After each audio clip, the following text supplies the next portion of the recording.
Magandang gabi, Philippine Air Force, para sa ulat ng panahon ngayong araw ng 18 June 2026, araw ng Webes at sa mga susunod na araw.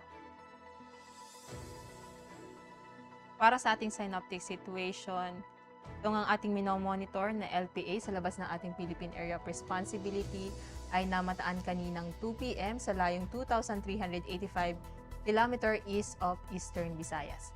Ang nasabing LPA ay wala pa namang direktang epekto sa ating bansa at may katamtaman o medium na tsansa na mag-develop ito bilang isang bagyo.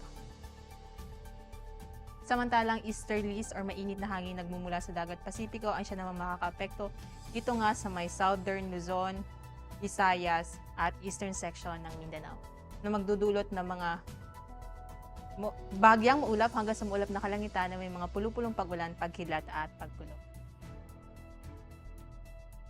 Para sa magiging lagay at taya ng panahon para bukas, inaasahan pa rin makakaranas ng bagyang maulap hanggang sa maulap na kalangitan na may mga pulupulong pagulan, pagkilat at pagkulog dito nga sa Metro Manila, natitirang bahagi ng Luzon, Visayas at Mindanao, dulot nga ng localized thunderstorm at easterlies.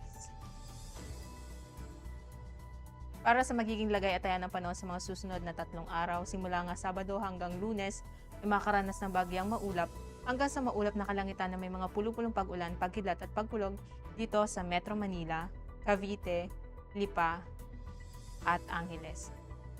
Samantalang ang Puerto Princesa, Calayan Islands, Mactan, Zamboanga, Davao, araw ng Sabado ito'y makakaranas ng bagyang maulap hanggang sa maulap na kalangitan na may mga pulupulong pagulan, pagkilat at pagkulog.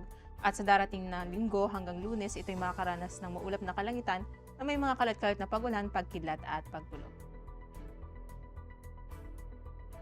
Ang haring araw ay lulubog mamayang 6:27 p.m. at inaasang sisikat bukas sa ganap na 05:28 a.m. bukas ng umaga. Para sa ating moon illumination, meron tayong 16% increase. Para manatiling updated sa lagay at taya ng panahon, i-follow lamang Air Force Weather Center sa aming mga official social media accounts.